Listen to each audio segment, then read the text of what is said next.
ਵਾਹਿਗੁਰੂ ਜੀ ਕਾ ਖਾਲਸਾ, ਵਾਹਿਗੁਰੂ ਜੀ ਕੀ ਫਤਿਹ। ਗੁਰੂ ਰੂਪ ਗੁਰੂ ਪਿਆਰੀ ਸਾਧ ਸੰਗਤ ਜੀਓ, ਪਾਵਨ ਪਵਿੱਤਰ ਅੰਮ੍ਰਿਤਮਈ ਬਾਣੀ ਜਪ, ਜਿਸ ਦਾ ਕਿ ਸ੍ਰੀ ਗੁਰੂ ਗ੍ਰੰਥ ਸਾਹਿਬ ਜੀ ਦੇ ਵਿੱਚ ਜੋ ਨਾਮ ਧੰਨ ਗੁਰੂ ਅਰਜਨ ਦੇਵ ਮਹਾਰਾਜ ਜੀ ਨੇ ਸਿਰਲੇਖ ਦਿੱਤਾ ਹੈ, ਉਹ ਦਿੱਤਾ ਹੈ ਜਪ।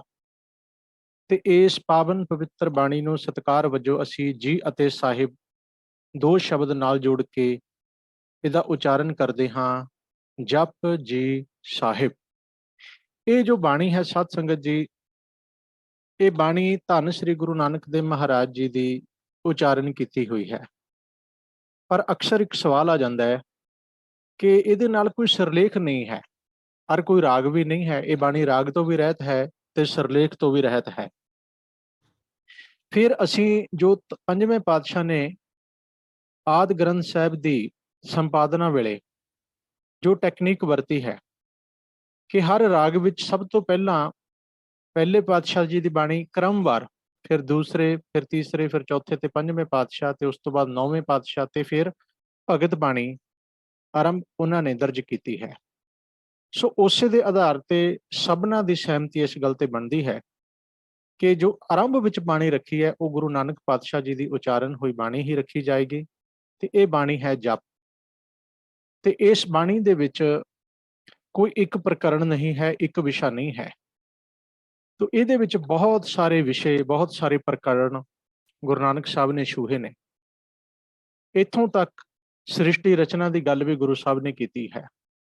ਆਰੰਭ ਦੇ ਵਿੱਚ ਜੋ ਮਹਾਰਾਜ ਮੇਨ ਵਿਚਾਰ ਦੇ ਰਹੇ ਨੇ, ਜਿੱਥੇ ਅਕਾਲ ਪੁਰਖ ਵਾਹਿਗੁਰੂ ਪਰਮੇਸ਼ਰ ਦੀ ਜਾਣ ਪਹਿਚਾਣ ਘੱਟ ਤੋਂ ਘੱਟ ਸ਼ਬਦਾਂ ਵਿੱਚ ਸਾਡੇ ਸਨਮੁਖ ਰੱਖੀ ਹੈ, ਉਹਦੇ ਨਾਲ ਨਾਲ ਮਨੁੱਖ ਨੂੰ, ਇਸ ਜੀਵ ਨੂੰ ਆਪਣੇ ਜੀਵਨ ਦਾ ਮਨੋਰਥ ਪਹਿਚਾਣਦੇ ਹੋਏ ਇਹਨੂੰ ਸਚਿਆਰ ਹੋਣ ਦਾ ਉਪਦੇਸ਼ ਵੀ ਕੀਤਾ ਗਿਆ।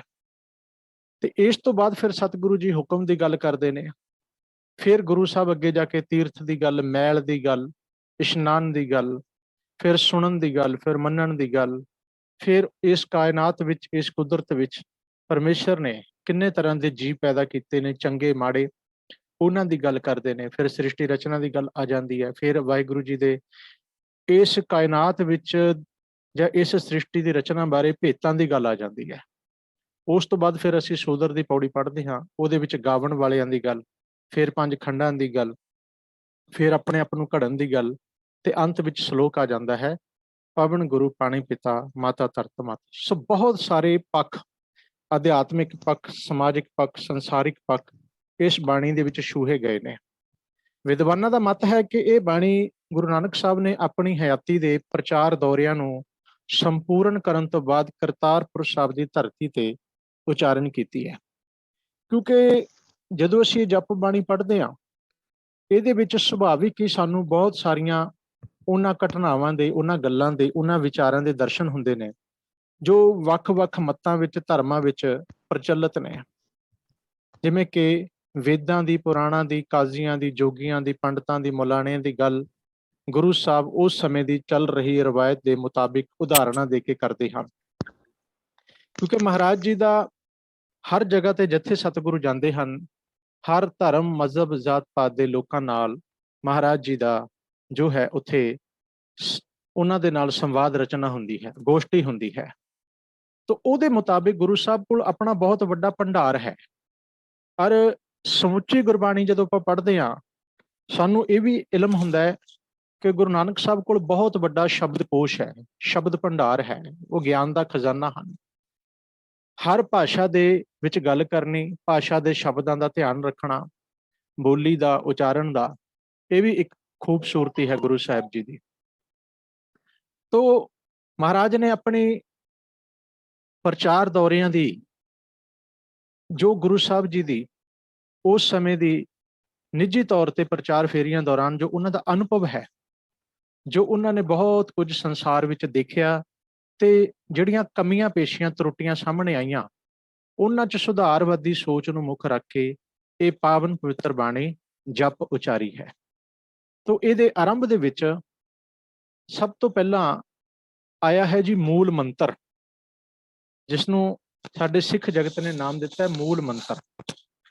ਮੰਤਰ ਸ਼ਬਦ ਦਾ ਅਰਥ ਵੈਸੇ ਉਚਾਰਨ ਹੀ ਹੁੰਦਾ ਹੈ। ਇਹਦਾ ਅਰਥ ਹੁੰਦਾ ਹੈ ਕਿਸੇ शब्द का उच्चारण करना, अखरां का उच्चारण करना। ते मूल का अर्थ हुंदा मुढ़ला, मूल का अर्थ जड़ भी हुंदा। मुढ़ला उपदेश, मुढ़ला शब्द, मुढ़ली सिक्ख्या वो है मूल मंत्र। इस मूल मंत्र विच गुरु नानक साहब जी ने अकाल पुरख परमेश्वर वाहिगुरु जी के 8 प्रमुख विशेष गुण वो साडे सन्मुख रखे हैं, जो सानू उस अकाल पुरख की पहचान करवाते हैं। क्योंकि जदों गुरु साहब विचरे ने संसार में आके उन्होंने हिंदू मत, इस्लाम मत, जैन मत, बौद्ध मत, योग मत, इन्हां सारियां दा अध्ययन किया है। परमेश्वर नूं लैके सब दियां वखरियां वखरियां धारनावां ते वखरियां वखरियां विचारां सन, सहमति नहीं सी बनदी। इत्थों तक अलग अलग रूपां विच, अलग अलग गिणतियां विच भी उन्होंने वंडिया गया। पर महाराज ने एक ऐसा सर्ब साझा उपदेश दिता जो सबनों पसंद भी आता है।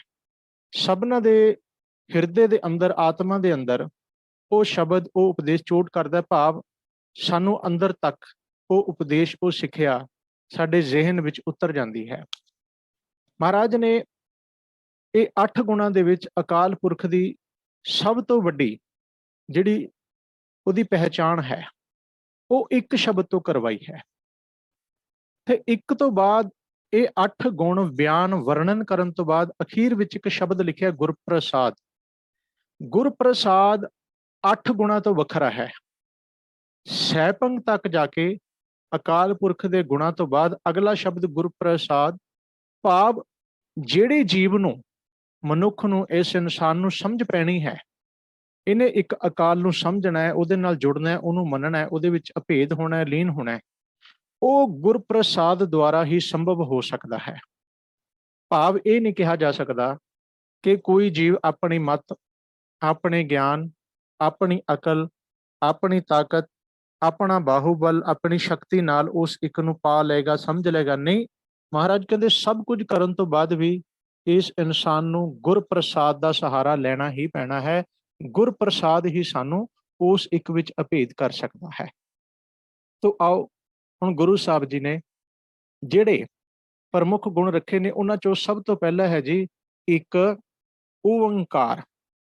सब तो पहला असीं थोड़ी जी विचार करांगे जी उचारण संबंधी।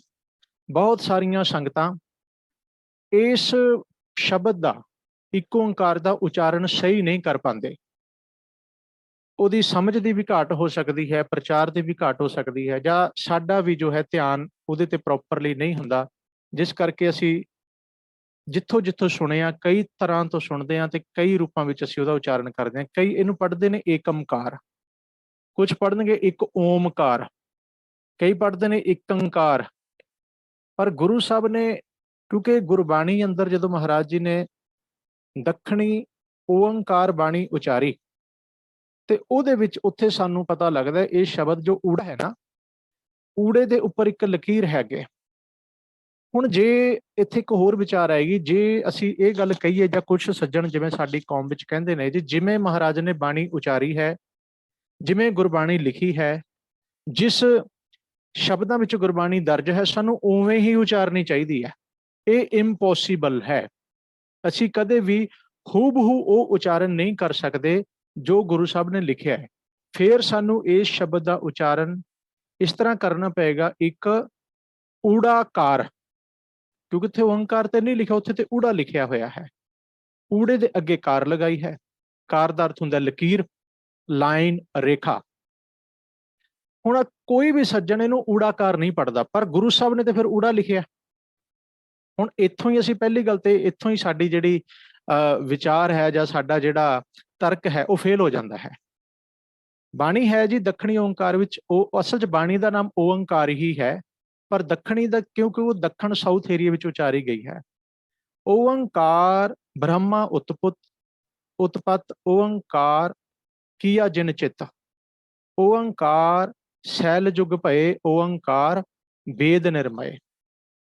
ते ओंकार शब्द पहला भी कुछ रूपों च प्रचलित सी, पर उहदा उचारण वखरा सी। आपां गल करांगे जो गुरु साहब ने सानू गुरमत विच ओंकार का उचारण दिता है, असीं इहदा उचारण करना है एक ओंकार, ओमकार, ओंकार, ये आदि उच्चारण तुसीं नहीं करने। इनू फेर ध्यान नाल सरवण करो। एक ओंकार, ओंग शब्द विच थोड़ी जी दिक्कत आ सकती है, कार आपां सारे उचार लेंदे हां। दूजी गल, हुण इस मूल मंत्र दे इस पहले एक ओंकार शब्द नूं हुण असीं संधि छेद करना है। ये दोने अखर जुड़े हुए नहीं हैं। असल विच जिहड़ा प्रमुख शब्द है वो एक है। जो सब तो पहला वर्ड है, सब तो पहला अखर है, ये श्री गुरु ग्रंथ साहिब महाराज जी की आरंभता जिस वर्ड तो अखर तो शब्द तो हुंदी है वो एक है। हुण एक शब्द किस परथाए आया? एक शब्द आया उस अकाल पुरख दे परथाए, जिन्हों गुरबाणी विच हर शब्द पार ब्रह्म परमेश्वर, उस तो बाद फिर कई शब्द आ जाते हैं जो साडा मूल है। एक दा इत्थे अर्थ हुण एक क्यों कहा गया? क्योंकि हिंदुस्तान में जदों महाराज विचरे, इत्थे महाराज ने विचरदियां देखा कि तीन प्रमुख देवी देवते या शक्तियां इत्थों दे ब्राह्मणवाद ने, इत्थों दे ग्रंथां ने वंडियां हुईयां ने। वो कहते हैं भी रब दे तीन रूप ने जी। एक जो जन्म दिंदा है ब्रह्मा, दूजा जो पालदा है विष्णु, तीजा जो समा आउण ते सब नूं मौत वंडदा है महेश जां शिव जां महादेव। तीन रूप ये मन्ने ने। इस तो बाद फिर अगे होर अनेकां रूप बना दिते गए। चलते चलते चलते ये गिनती 33 करोड़ तक पहुंच गई। पर गुरु साहब ने यह सारा कुछ एक नाल ही खत्म कर दिता। महाराज कहते वो जिहड़ी आदि शक्ति है एक है, एक ही। हुण ध्यान विच रखे शब्द नूं, एक ही ओंकार है। हुण ओंकार एक दा सब तो पहला गुण है। ओंकार एक जिस वर्गा, हुण एक क्यों लिखिया? एक लिखिया महाराज ने गिणती वाला, एक गुरु साहब ने मैथेमैटिक्स वाला वन लिया है। पंजाबी वाला वन एक नहीं लिखा, ईडी नूं सिहारी कक्का एक नहीं लिखा, क्योंकि उहदे 3-4 अर्थ बनते हैं। हो सकता सी कोई शातर दिमाग बंदा, कोई पंथ विरोधी बंदा उस एक दे मात्रा नाल छेड़छाड़ करके उहदा रूप बदल सकता सी, पर नहीं। हुण जदों गिणती का हिंसा आ गया, वो एक मतलब एक ओनली वन, जिसका दूसरा अर्थ हुंदा ही नहीं। हुण एक दा वन दा असीं दूसरा अर्थ कर ही नहीं सकते, क्योंकि होना ही नहीं। पंजाबी विच ग्रामर नाल छेड़छाड़ करके तुसीं कर सकते हो, पर एक नूं तुसीं छेड़ नहीं सकते। ये इहदा सब तो वड्डा कारण सी भी गिणती वाला एका लिखिया गया। हुण वो एक, हुण देखो एक दुनिया च होर भी बड़ा कुछ है। जे असीं अपनी धरती के हिसाब नाल देखांगे, साडी एक धरती है जिन्नी कुछ सानूं समझ है। फिर उस तो बाद साडी धरती का एक सूरज है, एक चंद्रमा है। पहले 3-4 तो इत्थे, पर नहीं, क्योंकि इत्थे गल विश्व व्यापी हो रही है। इहदा अर्थ है भी वो एक जिस जैसा दूसरा कुछ भी नहीं है, जिस वर्गा दूसरा हो ही नहीं सकता, हो भी नहीं सकता, इन फ्यूचर भी कदे नहीं हो सकता। ते दूजी गल, जिस एक दा दूजा रूप भी कोई नहीं हो सकता, ना उहदे वर्गा हो सकता है, ना दूजा रूप हो सकता है। ते दूजी गल, वो एक जो सर्व व्यापी है, जो सब कुछ बना सकता है, सब कुछ चला सकता है, सब कुछ मिटा सकता है। उन्होंने किसी के सहारे की लोड़ नहीं है, किसी की हैल्प की लोड़ नहीं है। वो एक जो सदा ही हुंदा है, एक जो सदा ही है, जो घटदा नहीं, वधदा नहीं, आउंदा नहीं, जांदा नहीं, जमदा नहीं, मरदा नहीं, छोटा वड्डा नहीं हुंदा, उहदे च घाट वाध नहीं हुंदी। वो एक ते एक जो सब नूं इक्को जी नज़र नाल वेखदा है, सब दी इक्को जी पालना करता है। भाव वो अपने हुक्म दे विच सानू पैदा करके साडी परवरिश कर रहा है, सानू जीवन दे रहा है, दातां दे रहा है, समा पैण ते सानू इस शरीर चों बाहर भी कढ लैंदा है। हुण ये ओ सिੱਖ दी गल चलणी है। ना उरे एक सूरज की गल चलेगी, ना एक देवते की गल चलेगी, ना एक चंद्रमा की, ना एक धरती की, ना किसी एक मूर्ति की, ना ना किसी एक इंसान की। इत्थे गल चलेगी उस सर्वव्यापी शक्ति आद पुरख एक दी, उस एक जिस तो फिर सारा पसारा है। हुण एक दा जो पहला गुण दस्या, वो दस्या एक ही की है, ओंकार। ओंकार एक दा पहला श्रेष्ठ गुण है। ਓਮ ਸ਼ਬਦ ਦਾ ਜੋ ਅਰਥ ਕੀਤਾ ਗਿਆ ਉਹ ਹੈ ਜੀ, ਅਸਲ ਵਿੱਚ ਗੁਰਮਤਿ ਅਨੁਸਾਰ ਇਹਦਾ ਅਰਥ ਬਣਦਾ ਹੁਕਮ। ਕਾਰ ਦਾ ਅਰਥ ਹੁੰਦਾ ਆਕਾਰ, ਪ੍ਰਗਟ ਹੋਣਾ। ਜਦੋਂ ਕਿਸੇ ਵਸਤੂ ਦਾ ਆਕਾਰ ਹੁੰਦਾ, ਵਸਤੂ ਪ੍ਰਗਟ ਹੋ ਜਾਂਦੀ ਹੈ, ਉਹਦਾ ਕੋਈ ਆਕਾਰ ਬਣਦਾ ਹੈ। ਆਕਾਰ ਬਣਨ ਤੋਂ ਬਾਅਦ ਹੀ ਉਹਨੂੰ ਪ੍ਰਗਟ ਕਿਹਾ ਜਾਂਦਾ, ਪ੍ਰਗਟ ਰੂਪ ਹੁੰਦਾ ਹੈ। ਓੰਗ ਦਾ ਅਰਥ ਹੁੰਦਾ ਹੁਕਮ, ਭਾਵ ਉਸ ਇੱਕ ਦੇ ਹੁਕਮ ਤੋਂ ਹੀ ਇਹ ਸਾਰੀ ਕਾਇਨਾਤ ਦਾ, ਸ੍ਰਿਸ਼ਟੀ ਦਾ, ਜੀਵਾਂ ਦਾ, ਰਚਨਾ ਦਾ ਆਕਾਰ ਬਣਿਆ। ਅਸੀਂ ਇੱਕ ਪੰਕਤੀ ਪੜ੍ਹਦੇ ਹਾਂ, ਓੰਗ ਗੁਰਮੁਖੀ ਕੀਓ ਆਕਾਰਾ। ਉਸ ਹੁਕਮ ਦੇ ਹੁਕਮ ਨਾਲ ਹੀ ਇਹ ਜਿਹੜਾ ਆਕਾਰ ਬਣਦਾ ਹੈ। ਅਸੀਂ ਜਪਜੀ ਸਾਹਿਬ ਚ ਵੀ ਅੱਗੇ ਜਾ ਕੇ ਪੜਾਂਗੇ, ਹੁਕਮੀ ਹੋਵਨ ਆਕਾਰ ਹੁਕਮ ਨਾ ਕਹਿਆ ਜਾਏ। ਹੁਣ ਜਿਹੜਾ ਇੱਕ ਹੈ ਉਹਦਾ ਹੁਕਮ ਹੀ ਸਾਰੇ ਪਾਸੇ ਚੱਲੇਗਾ। ਇੱਕ ਦਾ ਹੁਕਮ ਕੋਈ ਮੋੜ ਨਹੀਂ ਸਕਦਾ, ਇੱਕ ਦੇ ਹੁਕਮ ਨੂੰ ਕੋਈ ਬਦਲ ਨਹੀਂ ਸਕਦਾ। ਇੱਕ ਦਾ ਹੁਕਮ ਸਾਰੀ ਕਾਇਨਾਤ ਤੇ ਇੱਕੋ ਹੀ ਤਰ੍ਹਾਂ ਨਾਲ ਵਰਤਦਾ ਹੈ। ਉਹਦਾ ਹੁਕਮ ਕਿਤੇ ਵੀ ਕਿਸੇ ਨਾਲ ਭੇਦਭਾਵ ਨਹੀਂ ਕਰਦਾ। ਹੁਣ ਇਹ ਇੱਕ ਦੇ ਗੁਣ ਚੱਲਣੇ ਨੇ ਸਾਰੇ। ਦੇਖੋ ਵੈਸੇ ਅਸੀਂ ਆਮ ਤੌਰ ਤੇ ਇੰਨੀ ਕੁ ਗੱਲ ਕਹਿ ਕੇ ਅੱਗੇ ਲੰਘ ਜਾਂਦੇ ਜੀ, ਇੱਕ ਓੰਕਾਰ ਰੱਬ ਇੱਕ ਹੈ ਜੀ, ਸਰਬ ਵਿਆਪੀ ਹੈ ਸਤਨਾਮ। ਨਹੀਂ ਸਾਧ ਸੰਗਤ, ਇੱਕ ਅਸਲ 'ਚ ਪੂਰੇ ਗੁਰੂ ਗ੍ਰੰਥ ਸਾਹਿਬ ਜੀ ਦੇ ਵਿੱਚ ਇੱਕ ਦੀ ਹੀ ਵਿਆਖਿਆ ਕੀਤੀ ਗਈ ਹੈ। ਕਿਉਂਕਿ ਜੇ ਸਾਨੂੰ ਇੱਕ ਸਮਝਣਾ ਨਾ ਆਇਆ, ਬਾਕੀ ਬਾਣੀ ਨੂੰ ਅਸੀਂ ਫਿਰ ਸਮਝਾਂਗੇ ਕਿਵੇਂ, ਫਿਰ ਅਸੀਂ ਉਹਦੇ ਅਰਥ ਕੀ ਕਰਾਂਗੇ। ਇਸ ਕਰਕੇ ਅਸਲ 'ਚ ਸਾਨੂੰ ਇੱਕ ਸਮਝਣਾ ਬਹੁਤ ਜ਼ਰੂਰੀ ਹੈ। ਮੇਰੇ ਮਨ ਏਕਸ ਸਿਉ ਚਿਤ ਲਾਏ, ਏਕਸ ਬਿਨ ਸਭ ਧੰਦ ਹੈ, ਸਭ ਮਿਥਿਆ ਮੋਹ ਪਾਏ। ਜਪਜੀ ਸਾਹਿਬ 'ਚ ਪੜਾਂਗੇ ਆਪਾਂ, ਗੁਰਾ ਇੱਕ ਦੇਹ ਬੁਝਾਈ, ਸਭਨਾ ਜੀਆਂ ਕਾ ਇੱਕ ਦਾਤਾ, ਸੋ ਮੈਂ ਵਿਸਰ ਨਾ ਜਾਈ। ਕਿਉਂਕਿ ਇੱਕ ਨੂੰ ਬੁੱਝਣਾ ਹੈ, ਜੋ ਦਾਤਾ ਹੈ, ਜੋ ਸਭ ਨੂੰ ਜੀਵਨ ਦੇਣ ਵਾਲਾ ਹੈ, ਸਭ ਨੂੰ ਦਾਤਾਂ ਦੇਣ ਵਾਲਾ ਹੈ, ਸਭ ਨੂੰ ਗਿਆਨ ਦੇਣ ਵਾਲਾ ਹੈ, ਸਭ ਨੂੰ ਪ੍ਰਕਾਸ਼ ਦੇਣ ਵਾਲਾ ਹੈ।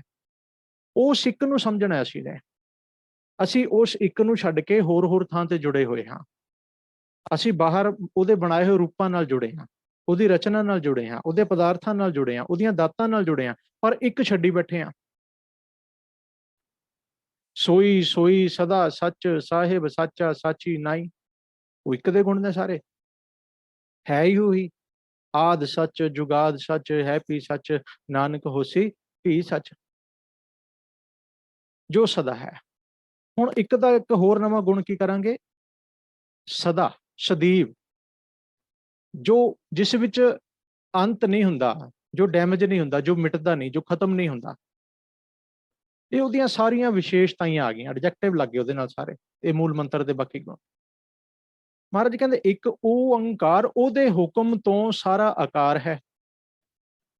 ਜਾਂ ਇਹ ਹੁਣ ਇਸ ਤਰ੍ਹਾਂ ਪੜ੍ਹ ਸਕਦੇ ਹੋ, ਜਿਸ ਦੇ ਹੁਕਮ ਨਾਲ ਸਾਰੇ ਆਕਾਰ ਬਣੇ, ਸਾਰੀ ਕਾਇਨਾਤ ਬਣੀ, ਸਾਰੀ ਰਚਨਾ ਬਣੀ, ਅਸੀਂ ਉਸ ਇੱਕ ਨੂੰ ਮੰਨਦੇ ਹਾਂ।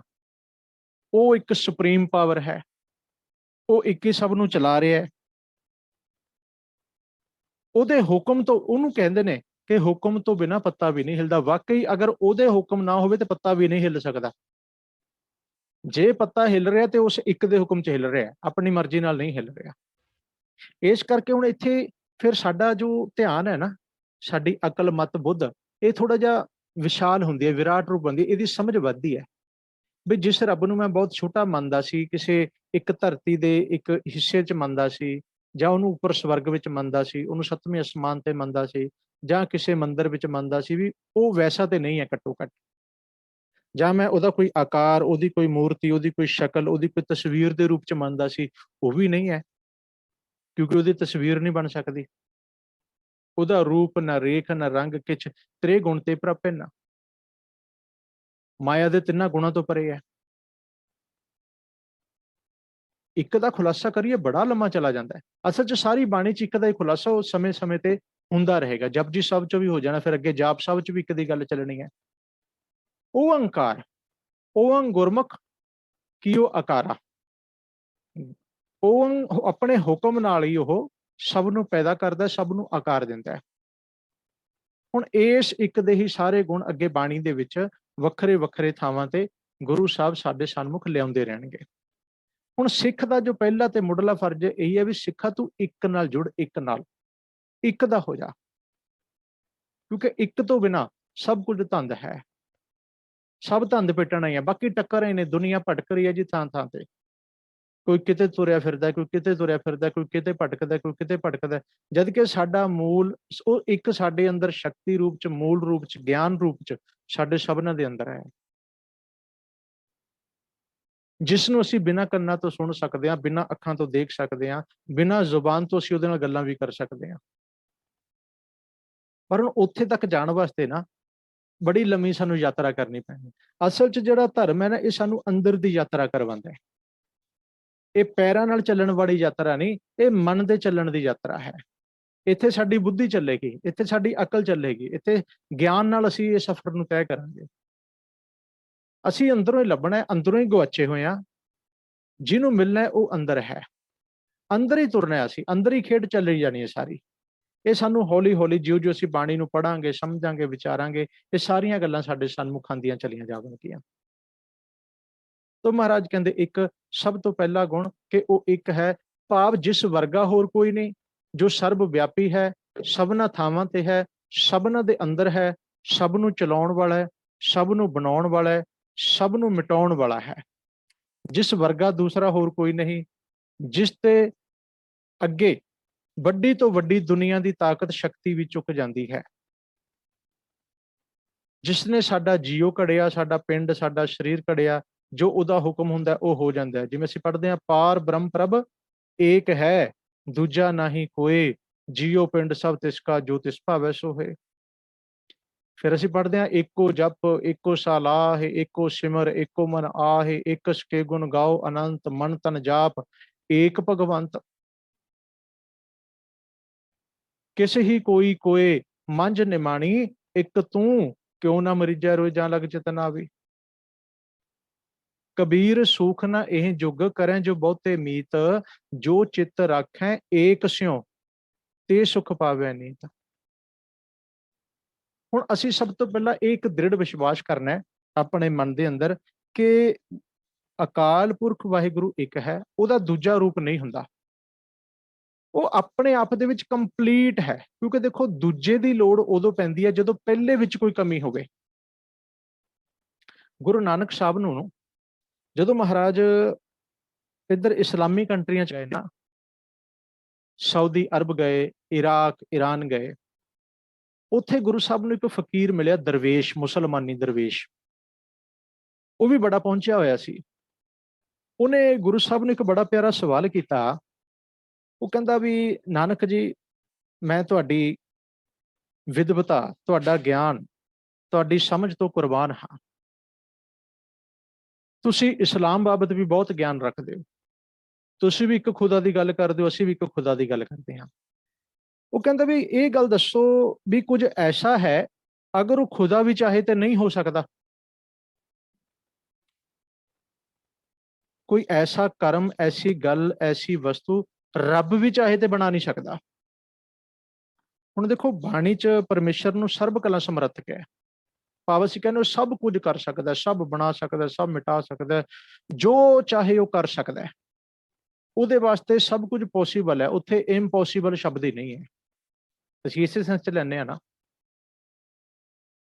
ਗੁਰੂ ਸਾਹਿਬ ਨੇ ਕੀ ਉੱਤਰ ਦਿੱਤਾ? ਮਹਾਰਾਜ ਕਹਿੰਦੇ ਵੀ ਹਾਂ, ਇੱਕ ਐਸੀ ਗੱਲ ਹੈ ਜੋ ਖੁਦਾ ਵੀ ਚਾਹੇ ਤੇ ਨਹੀਂ ਹੋ ਸਕਦੀ। ਉਹ ਬੜਾ ਹੈਰਾਨ ਹੋਇਆ, ਕਹਿੰਦਾ ਵੀ ਐਸਾ ਕੀ ਹੈ ਵੀ ਰੱਬ ਵੀ ਚਾਹੇ ਤੇ ਨਹੀਂ ਹੋ ਸਕਦਾ? ਗੁਰੂ ਸਾਹਿਬ ਕਹਿਣ ਲੱਗੇ, ਰੱਬ ਵੀ ਚਾਹੇ ਤਾਂ ਦੂਜਾ ਰੱਬ ਨਹੀਂ ਬਣਾ ਸਕਦਾ, ਖੁਦਾ ਵੀ ਕਦੀ ਦੂਜਾ ਰੱਬ ਨਹੀਂ ਬਣਾਉਂਦਾ, ਦੂਜਾ ਖੁਦਾ ਨਹੀਂ ਬਣਾਉਂਦਾ। ਇਹ ਗੱਲ ਸੁਣ ਕੇ ਉਹ ਨਿਰੁੱਤਰ ਹੋ ਗਿਆ ਤੇ ਉਹਨੇ ਸਜਦਾ ਕਰ ਦਿੱਤਾ। ਕਿਉਂ? ਕਿਉਂਕਿ ਉਹ ਗੱਲ ਸਮਝ ਗਿਆ। ਹੁਣ ਸਾਨੂੰ ਇਹ ਸਮਝਣੀ ਪੈ ਗਈ, ਆਪਾਂ ਵਿਸਥਾਰ ਕਰਾਂਗੇ। ਹੁਣ ਆਪਾਂ ਕਹਾਂਗੇ ਕਿਉਂ ਨਹੀਂ ਬਣਾ ਸਕਦਾ? ਰੱਬ ਤੇ ਜਿੰਨੇ ਮਰਜ਼ੀ ਰੱਬ ਬਣਾ ਲੇ। ਇਹਨੂੰ ਸਮਝੋ ਥੋੜਾ ਜਿਹਾ। ਇਹਦੇ 'ਚ ਕੋਈ ਸ਼ੱਕ ਨਹੀਂ, ਉਹ ਬਣਾ ਸਕਦਾ, ਇੱਕ ਨਹੀਂ ਕਰੋੜਾਂ ਬਣਾ ਸਕਦਾ। ਪਰ ਧਿਆਨ ਵਿੱਚ ਰੱਖਿਓ, ਦੂਜੇ ਦੀ ਲੋੜ ਕਦੋਂ ਪੈਂਦੀ ਹੈ? ਜਦੋਂ ਪਹਿਲਾ ਕਿਸੇ ਪੱਖ ਤੋਂ ਹੀਣਾ ਤੇ ਊਣਾ ਹੋਵੇ। ਆਪਾਂ ਕਹਿੰਦੇ ਆ ਇਹ ਜਿਹੜਾ ਅਸੀਂ ਘਰ ਦੇ ਵਿੱਚ ਮੰਨ ਲਓ ਕੋਈ ਵਸਤੂ ਹੈ, ਸਾਨੂੰ ਲੱਗੇ ਵੀ ਅਧੂਰੀ ਹੈ, ਆਪਾਂ ਕਹਿੰਦੇ ਨਹੀਂ ਹੁਣ ਦੂਸਰੀ ਲੈ ਕੇ ਆਓ ਜਾਂ ਨਵੀਂ ਲੈ ਕੇ ਆਓ। ਜਿਸ ਵਿੱਚ ਕੋਈ ਕਮੀ ਹੋਵੇ, ਕੋਈ ਔਗਣ ਹੋਵੇ, ਕੋਈ ਦੋਸ਼ ਹੋਵੇ, ਉਦੋਂ ਸਾਨੂੰ ਦੂਜੇ ਦੀ ਲੋੜ ਪੈਂਦੀ ਹੈ। ਜਾਂ ਪਹਿਲੀ ਗੱਲ, ਪਹਿਲਾ ਖਤਮ ਹੋ ਜਾਏ, ਪਹਿਲਾ ਰਿਟਾਇਰ ਹੋ ਜਾਏ, ਫਿਰ ਦੂਜੇ ਦੀ ਲੋੜ ਪੈਂਦੀ ਹੈ। ਉਹਨੇ ਖਤਮ ਵੀ ਨਹੀਂ ਹੋਣਾ, ਰਿਟਾਇਰ ਵੀ ਨਹੀਂ ਹੋਣਾ। ਇਹਦਾ ਭਾਵ ਕੀ ਸੀ? ਭਾਵ ਇਹ ਸੀ ਵੀ ਖੁਦਾ ਸਰਬ ਕਲਾ ਸਮਰੱਥ ਹੈ, ਉਹਨੂੰ ਲੋੜ ਹੀ ਨਹੀਂ ਹੈ ਦੂਸਰੇ ਦੀ। ਨਾ ਉਹਨੇ ਥੱਕਣਾ ਹੈ, ਨਾ ਉਹਨੇ ਰੁਕਣਾ ਹੈ, ਨਾ ਉਹਨੇ ਮੁੱਕਣਾ ਹੈ, ਨਾ ਉਹਨੇ ਘਟਣਾ ਹੈ, ਨਾ ਉਹਦੇ ਚ ਕੋਈ ਦੋਸ਼ ਹੈ, ਨਾ ਉਹਦੇ ਚ ਕੋਈ ਕਮੀ ਹੈ, ਨਾ ਉਹਨੂੰ ਅਕਾਵਟ ਹੈ, ਨਾ ਥਕਾਵਟ ਹੈ, ਨਾ ਰੁਕਾਵਟ ਹੈ। ਇਸ ਕਰਕੇ ਉਹਨੂੰ ਦੂਜੇ ਦੀ ਲੋੜ ਵੀ ਕੋਈ ਨਹੀਂ। ਹਾਂ, ਆਪਣੇ ਵਿੱਚੋਂ ਸਾਰੀ ਜੀਵ ਜੰਤੂਆਂ ਦੇ ਰੂਪ ਆਪਣੇ ਤੋਂ ਹੀ ਪੈਦਾ ਕੀਤੇ ਨੇ। ਅਸੀਂ ਸਾਰੇ ਉਹਦੀ ਅੰਸ਼ ਹਾਂ। ਕਹੋ ਕਬੀਰ ਹਮ ਰਾਮ ਕਿਆ, ਅਸੀਂ ਉਸੇ ਦੇ ਅੰਸ਼ ਹਾਂ, ਰੂਪ ਆਪਾਂ ਸਾਰੇ ਉਹਦਾ ਹੀ ਹਾਂ। ਪਰ ਫਰਕ ਇਹੀ ਹੈ ਵੀ ਉਹ ਅਕਾਲ ਮੂਰਤ ਅਜੂਨੀ ਸਹਿਪੰਗ ਹੈ, ਅਸੀਂ ਅਕਾਲ ਮੂਰਤ ਅਜੂਨੀ ਸਹਿਪੰਗ ਨਹੀਂ ਹਾਂ। ਇੰਨਾ ਫਰਕ ਤੇ ਰਹਿਣਾ ਹੀ ਹੈ ਨਾ, ਤਾਂ ਹੀ ਆਪਾਂ ਜਨਮ ਜਨਮ ਚ ਆਏ ਹੋਏ ਹਾਂ। ਉਹ ਪਾਰਟੀਕੂਲਰ ਇੱਕ ਸਰੀਰ ਵਿੱਚ ਨਹੀਂ ਆਉਂਦਾ, ਅਸੀਂ ਸਰੀਰ ਵਿੱਚ ਹਾਂ। ਉਹ ਕੋਈ ਵਿਸ਼ੇਸ਼ ਸਰੀਰ ਨਹੀਂ ਧਾਰਦਾ, ਪਰ ਹਰ ਸਰੀਰ ਦੇ ਅੰਦਰ ਜੋਤ ਉਹਨੇ ਆਪਣੀ ਟਿਕਾਈ ਹੋਈ ਹੈ। ਉਹਨੂੰ ਦੂਜੇ ਦੀ ਲੋੜ ਨਹੀਂ, ਉਹ ਆਪ ਹੀ ਸਮਰੱਥ ਹੈ, ਆਦ ਤੋਂ ਹੈ। ਆਦ ਕਦੋਂ ਹੈ? ਆਦ ਦਾ ਸਾਨੂੰ ਕੁਝ ਨਹੀਂ ਪਤਾ। ਭਾਵੇਂ ਵੀ ਜਦੋਂ ਤੋਂ ਹੈ ਤਾਂ ਤੂੰ ਹੀ ਹੈ, ਤੇ ਜਦੋਂ ਤੱਕ ਰਹੇਗਾ ਤੂੰ ਹੀ ਰਹੇਗਾ, ਇਹਦਾ ਅਰਥ ਹੀ ਹੈ। ਇਸ ਲਈ ਉਹ ਇੱਕ ਓੰਕਾਰ ਸਭ ਕੁਝ ਬਣਾਉਣ ਵਾਲਾ ਹੈ, ਸਾਰੇ ਆਕਾਰ ਕਰਨ ਵਾਲਾ, ਸਭ ਨੂੰ ਘੜਨ ਵਾਲਾ ਹੈ, ਡਿਜ਼ਾਈਨ ਉਹ ਕਰਦਾ ਹੈ, ਨਿਰਦੇਸ਼ ਉਹ ਕਰਦਾ ਹੈ, ਡਾਇਰੈਕਟ ਉਹ ਕਰਦਾ ਹੈ। ਇੱਕ ਅੰਗਰੇਜ਼ੀ ਦਾ ਵਰਡ ਮੈਂ ਪਹਿਲਾਂ ਵੀ ਬੇਨਤੀ ਕੀਤੀ ਸੀ, ਗੋਡ ਵਰਤਿਆ ਜਾਂਦਾ ਹੈ ਜੀ। ਗੋਡ ਦੇ 3 ਅੱਖਰ ਨੇ GOD। ਜੀ ਦਾ ਅਰਥ ਹੁੰਦਾ ਜਨਰੇਟ ਕਰਨਾ, ਪੈਦਾ ਕਰਨਾ। ਸਾਨੂੰ ਪੈਦਾ ਕਰ ਰਿਹਾ, ਸਾਨੂੰ ਸਭ ਨੂੰ ਉਹ ਪੈਦਾ ਕਰ ਰਿਹਾ, ਸਾਨੂੰ ਜਨਮ ਦੇ ਰਿਹਾ, ਚੀਜ਼ਾਂ ਬਣਾ ਰਿਹਾ, ਜਨਰੇਟ ਕਰ ਰਿਹਾ, ਊਰਜਾ ਦੇ ਰਿਹਾ, ਸ਼ਕਤੀ ਵੀ ਦੇ ਰਿਹਾ ਸਾਨੂੰ। ਓਪਰੇਟ, ਉਹ ਤੋਂ ਬਾਅਦ ਉਹ ਚਲਾ ਵੀ ਰਿਹਾ, ਸਾਨੂੰ ਹੈਂਡਲ ਕਰ ਰਿਹਾ, ਸਾਨੂੰ ਮਤ ਬੁੱਧ ਵੀ ਦੇ ਰਿਹਾ ਹੈ। ਡੀ ਤੋਂ ਡੈਸਟਰੋਇਰ, ਉਹ ਡੈਸਟਰੋਇਰ ਮਿਟਾਉਣ ਵਾਲਾ ਵੀ ਉਹੀ ਹੈ। ਅਸੀਂ ਖਤਮ ਵੀ ਉਹਦੇ ਹੁਕਮ ਨਾਲ ਹੁੰਦੇ ਹਾਂ, ਮੌਤ ਵੀ ਉਹਦੇ ਹੁਕਮ ਨਾਲ ਹੀ ਆਉਂਦੀ ਹੈ, ਪਹਿਲਾਂ ਨਹੀਂ ਆਉਣੀ। ਕੋਈ ਮਤਾ ਸਮਝੇ ਵੀ ਹਾਂਜੀ ਮੈਨੂੰ ਏਦਾਂ ਕੁਝ ਹੋ ਜਾਏਗਾ, ਨਹੀਂ। ਕਹਿੰਦੇ ਜਦੋਂ ਹੁਕਮ ਆਉਣਾ ਹੈ ਉਦੋਂ ਹੀ ਜਨਮ, ਉਦੋਂ ਹੀ ਮੌਤ ਹੈ। ਜ਼ੋਰ ਨਾ ਜੀਵਨ, ਮਰਨ ਨਾ ਜ਼ੋਰ। ਸਾਡਾ ਕੋਈ ਜਨਮ ਤੇ ਮਰਨ ਉੱਪਰ ਜ਼ੋਰ ਨਹੀਂ ਹੈ, ਇਹ ਉਹਦੇ ਹੁਕਮ ਦੇ ਵਿੱਚ ਨੇ ਚੀਜ਼ਾਂ। ਬਸ ਉਸ ਹੁਕਮ ਨੂੰ ਹੀ ਸਮਝਣਾ। ਹੁਕਮ ਦੀ ਅੱਗੇ ਸਾਰੀ ਗੁਰਬਾਣੀ ਚ ਵਿਆਖਿਆ ਚੱਲੇਗੀ। ਦੂਜਾ ਜੋ ਗੁਣ ਹੈ ਸਾਧ ਸੰਗਤ, ਉਹ ਹੈ ਸਤਨਾਮ। ਹੁਣ ਸਤਨਾਮ ਦਾ ਜੋ ਅੱਖਰੀ ਅਰਥ ਬਣਦਾ ਹੈ, ਸਤ ਮੀਨਸ ਸਤਿ ਹੈ, ਟਰੁੱਥ। ਸਤ ਸਤਿਆ ਉਸ ਨੂੰ ਕਹਿੰਦੇ ਨੇ, ਟਰੁੱਥ ਸੱਚ। ਉਹ ਹੁੰਦਾ ਹੈ ਜੋ ਕਦੀ ਵੀ ਮਰਦਾ ਨਹੀਂ, ਜੋ ਹਮੇਸ਼ਾ ਹੀ ਹੁੰਦਾ, ਆਲਵੇਜ਼, ਜਿਹਦੇ ਵਿੱਚ ਕਦੀ ਵੀ ਕੋਈ ਦੋਸ਼ ਨਹੀਂ ਆ ਸਕਦਾ, ਘਾਟ ਵੱਧ ਨਹੀਂ ਹੋ ਸਕਦੀ। ਸੱਚ ਮੀਨ ਸਦੀਵੀ। ਨਾਮ ਦਾ ਅਰਥ ਹੁੰਦਾ ਗਿਆਨ, ਤੇ ਨਾਮ ਦਾ ਅਰਥ ਹੁੰਦਾ ਹੁਕਮ। ਨਾਮ ਸ਼ਬਦ ਨੂੰ ਥੋੜਾ ਜਿਹਾ ਧਿਆਨ ਰੱਖਿਓ। ਨਾਮ ਦਾ ਅਰਥ ਪਾਰਟੀਕੂਲਰ ਨੇਮ ਨਹੀਂ ਹੁੰਦਾ ਵੀ ਹਾਂ ਨੇਮ। ਅਸੀਂ ਇੱਕ ਵਰਡ ਵਰਤਦੇ ਅੰਗਰੇਜ਼ੀ ਚ ਨੇਮ, ਅਸੀਂ ਨਾਮ ਨੂੰ ਨੇਮ ਦੀ ਸੈਂਸ ਚ ਪੜ੍ਹਦੇ ਹਾਂ, ਪਰ ਨਾਮ ਬਾਣੀ ਵਿੱਚ ਨੇਮ ਦੇ ਰੂਪ ਚ ਨਹੀਂ ਆ ਰਿਹਾ, ਇਹ ਨਾਉਨ ਦੇ ਰੂਪ ਚ ਆ ਰਿਹਾ। ਉਹਦਾ ਨਾਮ ਕੀ ਹੈ? ਦੇਖੋ ਨਾਮ ਦੇ ਕਿੰਨੇ ਅਰਥ ਬਣਦੇ। ਨਾਮ ਦਾ ਅਰਥ ਉਪਦੇਸ਼ ਵੀ ਆਏਗਾ, ਨਾਮ ਦਾ ਅਰਥ ਗਿਆਨ ਵੀ ਆਏਗਾ, ਨਾਮ ਦਾ ਅਰਥ ਹੁਕਮ ਵੀ ਆਏਗਾ, ਨਾਮ ਦਾ ਅਰਥ ਸ਼ਕਤੀ ਵੀ ਆਏਗਾ, ਨਾਮ ਦਾ ਅਰਥ ਉਹਦੀ ਵਿਆਪਕਤਾ ਵੀ ਆਏਗਾ। ਇਹ ਸਾਨੂੰ ਸ਼ਬਦ ਜਦੋਂ ਆਪਾਂ ਪੜਾਂਗੇ, ਸ਼ਬਦ ਦੱਸੇਗਾ। ਜਿਹੜਾ ਵੀ ਅਸੀਂ ਸ਼ਬਦ ਵਿਚਾਰਾਂਗੇ ਉੱਥੇ ਨਾਮ ਕਿਸ ਰੂਪ ਦੇ ਵਿੱਚ ਆ ਰਿਹਾ। ਇੱਕ ਨੇਮ ਨਹੀਂ ਹੈ ਉਹਦਾ ਕੋਈ। ਰੱਬ ਕਹਿ ਲੋ, ਉਹਨੂੰ ਦੁਨੀਆ ਰਾਮ ਵੀ ਕਹਿੰਦੀ ਹੈ, ਉਹਨੂੰ ਰਹੀਮ ਵੀ ਕਿਹਾ ਜਾਂਦਾ ਹੈ, ਉਹਨੂੰ ਖੁਦਾ ਵੀ ਕਹਿੰਦੇ ਨੇ, ਉਹਨੂੰ ਅੱਲਾ ਵੀ ਕਹਿੰਦੇ ਨੇ, ਉਹਨੂੰ ਗੋਡ ਵੀ ਕਹਿੰਦੇ ਆ, ਅਸੀਂ ਵਾਹਿਗੁਰੂ ਕਹਿੰਦੇ ਆ। ਬਾਣੀ ਚ ਗੋਬਿੰਦ ਆਇਆ, ਸਵਾਮੀ ਆਇਆ, ਬਿਠੁਲ ਆਇਆ, ਬਹੁਤ ਸ਼ਬਦ ਆਏ ਨੇ।